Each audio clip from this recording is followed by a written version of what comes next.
Part 3, the effects of the superstition, effects of the myth. Throughout the ages, human beings have clung to all sorts of superstitions and false assumptions, many of them relatively harmless. For example, when most people believed the earth to be flat, that factually incorrect notion had little or no impact on how people lived their daily lives or how they treated one another.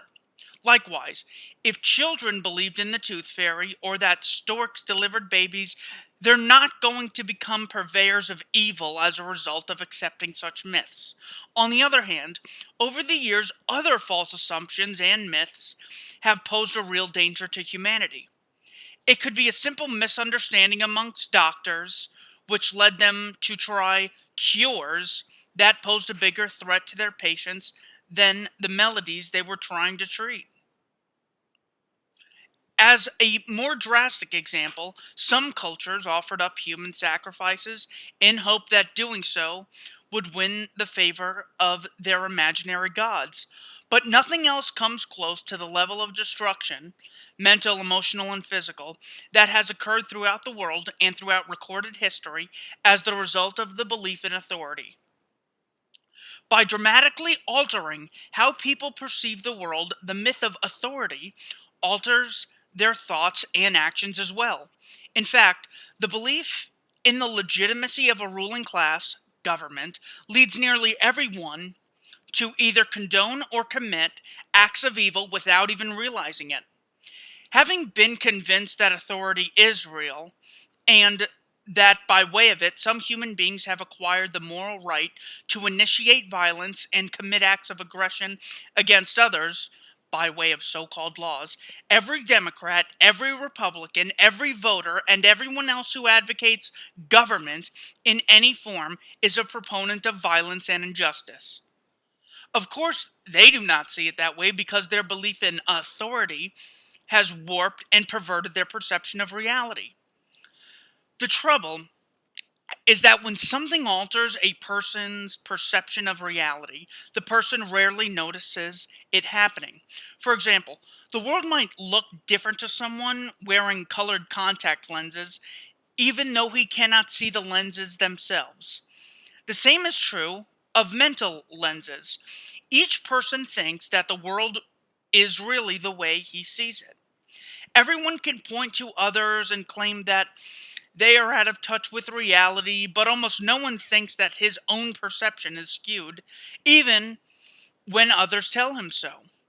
The result is billions of people pointing fingers at each other, telling each other how delusional and misguided they are, with almost none of them willing or even able to honestly examine the lenses that distort their own perceptions. Everything a person has been exposed to, especially when young, has an impact on how he views the world. What his parents taught him, what he learned in school, how he has seen people behaving, the culture he grew up in, the religion he was raised in, all create a long-lasting set of mental lenses that affect how he sees the world. There are countless examples of how mere differences in perspective have led to horrendous consequences. A suicide bomber who intentionally kills dozens of civilian strangers imagines that he is doing the right thing. Nearly everyone on both sides of every war imagines himself to be in the right. No one imagines himself to be the bad guy. Military conflicts are entirely the result of differences in perspectives resulting from mental lenses that have been trained into the soldiers on both sides.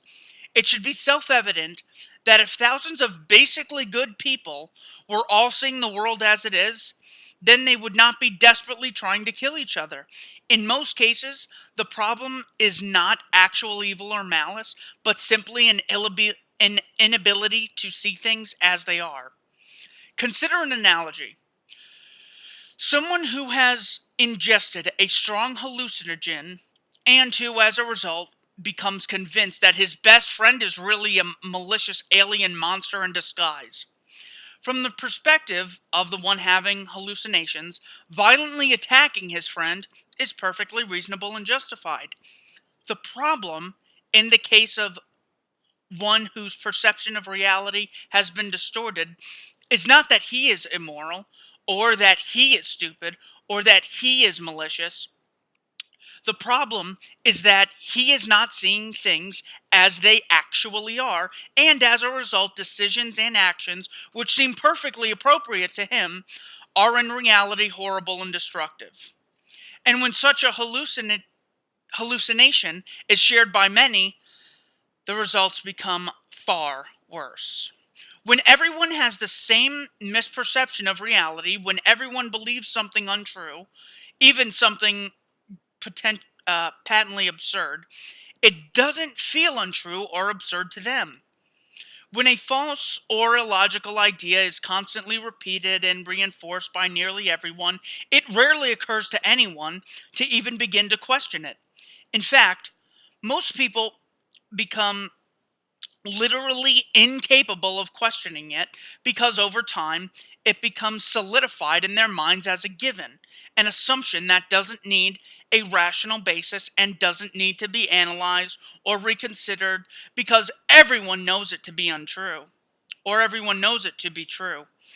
In reality, however, each person simply assumes it to be true because he cannot imagine that everyone else, including all the respectable, well known, educated people on the radio and TV, could all believe something false.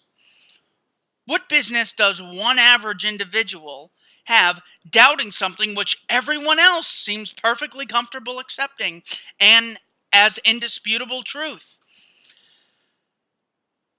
Such a deeply entrenched belief is invisible to those who believe in it. When a mind has always thought of something in one way, that mind will imagine evidence and hallucinate experiences supporting that idea. 1,000 years ago, people would have confidently proclaimed that it was a proven fact that the earth was flat, and they would have said it with just as much certainty and honesty as we now proclaim it to be round. To them, the idea of the world being a gigantic spherical thing floating around in space and attached to nothing was ridiculous. And their utterly false assumption about the world being flat would have seemed to them to be a scientific, self-evident fact. So it is with the belief in authority and government. To most people, government feels like an obvious reality, as rational and self-evident as gravity. Few people have ever objectively examined the concept because they have never had a reason to. Everyone knows that government is real and necessary and legitimate and unavoidable. Everyone assumes that it is and talks as if it is, so why would anyone question it? Not only are people rarely given a reason to examine the concept of government, but they have a very compelling psychological incentive not to examine it.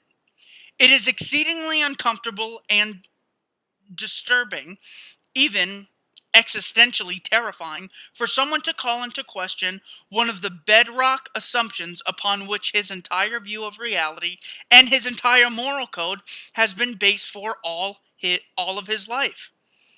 One whose perception and judgment have been distorted by the superstition of authority, and, and that describes nearly everyone, will not find it easy or pleasant to contemplate the possibility that his entire belief system is based upon a lie, and that much of what he has done throughout his life as the result of believing that lie has been harmful to himself, his family, his friends, and humanity in general.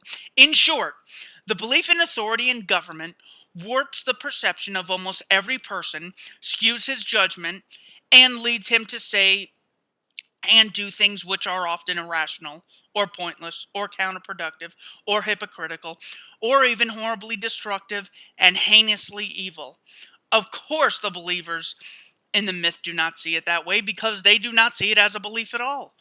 They are firmly convinced that authority is real, and based on that false assumption, concluded that their resulting perceptions, thoughts, opinions, and actions are perfectly reasonable, justified, and proper, just as the Aztecs no doubt believed their human sacrifices to be reasonable, justifiable, and proper. A superstition capable of making otherwise decent people view good as evil and evil as good, which is exactly what the belief in authority does, is what poses the real threat to humanity. The superstition of authority affects the perceptions and actions of different people in different ways, whether it be lawmakers who imagine themselves to have the right to rule, the law enforcers who imagine themselves to have the right and obligation to enforce the commands of the lawmakers, the subjects who imagine themselves to have the moral duty to obey, or mere spectators looking on as neutral observers. The effect of the belief in authority on these various groups, when taken together, leads to a degree of oppression, injustice, theft, and murder which simply could not and would not otherwise exist.